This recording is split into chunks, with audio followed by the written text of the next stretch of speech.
안녕하세요. 생명세과 원장, 성형외과 전문의 의학박사 홍종구입니다. 그림을 보시고 사진을 보시면 절개선이 이제 나오는데, 기본적으로 제가 이제 절개하는 방법은 지난 편에도 말씀드렸죠. 한 4차례 걸쳐서 바뀌었다고요. 첫째, 흉터를 눈에 안 보이는 대로 숨겨주는 게 제일 중요합니다. 그래서 되도록이면 눈에 안 띄게 숨어있게 흉터를 만들어주고요. 두 번째로 스마스층을 충분히 거상을 해줘서요, 그걸 잘 당겨주면 피부가 남아 돌아가요. 그걸 텐션 없이, 최대한 텐션 없이 봉합을 해주면 벌어질 일이 없죠. 그래서 크게 두 가지라고 보시면 돼요. 눈에 안 띄는데 숨겨주라. 두 번째, 최대한 효과를 보면서 텐션 없이 봉합을 해라. 그렇게 되면 흉터가 거의 없습니다. 눈에 안 띄어요. 제가 해드린 거는 진짜 잘 된 케이스는요, 한 4, 5년 정도 지나면 어떻게 보면 저도 잘 못 찾겠어요. 지금 솔직한 거짓말이 아니라. 머릿속에 있는 건 제가 알아볼 수가 있는데, 겉에 있는 거는 그걸 잘 안 띄어요. 저기서 잘 찾아봐야 되는 게 꽤 많습니다. 그 흉터 관리는 그 두 가지가 가장 기본적인 게, 숨겨줘라. 두 번째, 텐션 없이 봉합을 해라.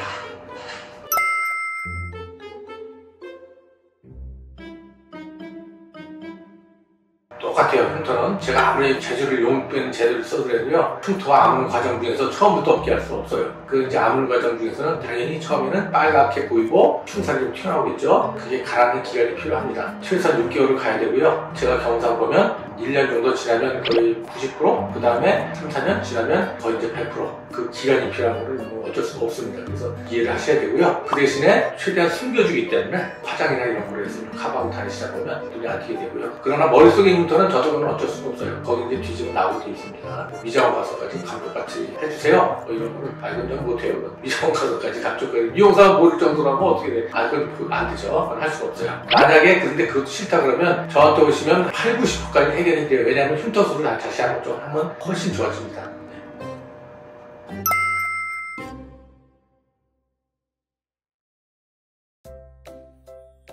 흉터 관리 안 하면 제일 중요한 게 그거죠. 아까 제가 지난 편에도 얘기 드렸잖아요. 소독 잘해주라고.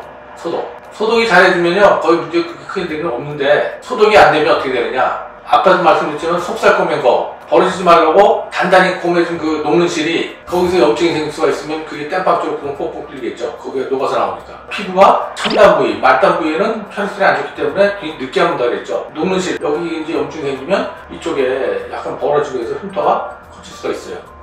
그래서 흉터는 이제 문제는 뭐냐면 무조건 소독 잘해주는 게 제일 중요합니다. 그 외에는 특별한 건 없는데요. 뭐 그런 경우도 나중에 저한테 오시면 제가 다 해결해드려요. 그래도 한 1년 정도 지나서 크게 걱정은 없습니다.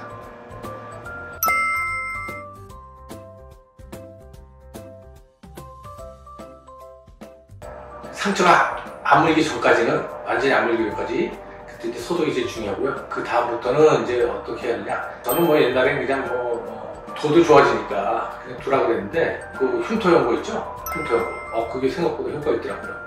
요새 흉터 연고 처방을 꼭 해요. 완전히 아문 다음에 한 달에서 한 달 반, 2달 사이에 이제 흉터 연고를 갖다가 계속 발라주시면 생각보다 그 빨간 것도 빨리 빠지고 튀어나온 흉터도 금방 가라앉고 최종적으로 나중에까지도 훨씬 눈에 안 띄더라고요. 흉터 연고가 제일 또 중요하다. 완전히 아문 다음에 그거는 이제 한 달 반, 2달 사이에 제가 이제 처방하면 그때부터 요새 발라주시면 돼요. 연고값이 비싼데 그래도 흉터 남는 것도 나니까. 그게는 무슨 레이저 치료가 좋아요. 근데 이건 필요 없어요. 그게 돈만 쓰는 거고, 레이저 치료하고 그런 것들 흉터 관리할 돈 있으면 연고 사서 열심히 바르시고요. 레이저 치료에서 돈 한 300 썼어요, 200 썼어요, 이런 얘기 할 필요 없어요. 1년 정도 지나서 화장을 좀 가리시다가 나중에 보면은 흉터 제거수 해드리면 깔끔하게 해결이 됩니다. 예를 들어서 이제 그런 건 있어요. 피부가 좀 개선돼갖고 흉터가 좀 많이 생겼어요. 이런 경우는 좀 시간이 오래 걸려요. 한 3, 4년 있다가 한번 다시 좀 땡기면서 그 흉터를 제거하는 방법도 있고요. 그래도 안 될 때는 그때는 이제 레이저라든지 이런 걸 치료하면 피부하고 비슷해지니까 상당히 색깔도 좋아지고 해서 결과가 좋죠. 그런 거는 레이저 같은 거 할 필요가 있겠죠.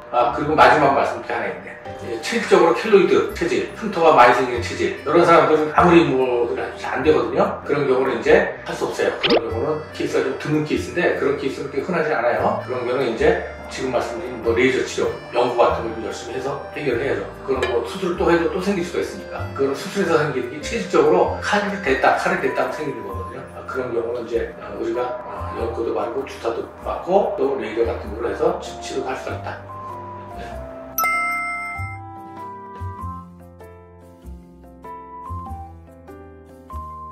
예, 그 흉터연고는 처방전 없이 살 수가 있어요. 그냥 일반 약국에서 흉터연고 주세요 하면 약사님이 걸어주시면 아무거나 바르면 되는데 콘트라투백스가 대표적인 건데요. 거기에 들어간 성분이 학명으로 헤파린 나트륨, 그 다음에 알란토인, 덱스탄테놀 뭐 이런 성분이 들어있고요. 그 리자벤이라고 먹는 약이죠. 상품명인데 대부분이 이제 콘트라투백스 주로 쓰시는데 그거하고 그 먹는 약은 리자벤이 있습니다. 근데 리자벤은 전문약이기 때문에 처방을 받아야 돼요. 이거는 그냥 약국에서 사서 쓰시면 됩니다. 다 비슷비슷한 성분이 거기다 들어있는 거예요. 근데 그게 생각보다 효과가 좋아요. 그래서 제가 연고는 반드시 좀 바르셔야 한다. 안면거상술은 뭐 특별한 부작용은 없죠. 사실은 부작용은 그냥 일시적인 거예요. 그냥 기본적으로 제일 흔한 게 이제 흉터죠. 흉터. 그것도 이제 저 같은 경우는 가려서 안 보이는 데를 이렇게 숨겨서 해주고 텐션 없이 봉합하니까 뭐 문제는 없는데 연고 같은 걸 갖다 잘 해서 발라주시고 하면 되고요. 또 레이저 치료받고 뭐 이런 걸 할 필요 없어요. 저한테 와서 상의를 하면 어떻게 하라고 다 조언을 해드립니다. 제가 어디 가서 해드리면 그대로 하면 되고요. 컴퓨터 때 해드리니까 걱정 안 하셔도 됩니다.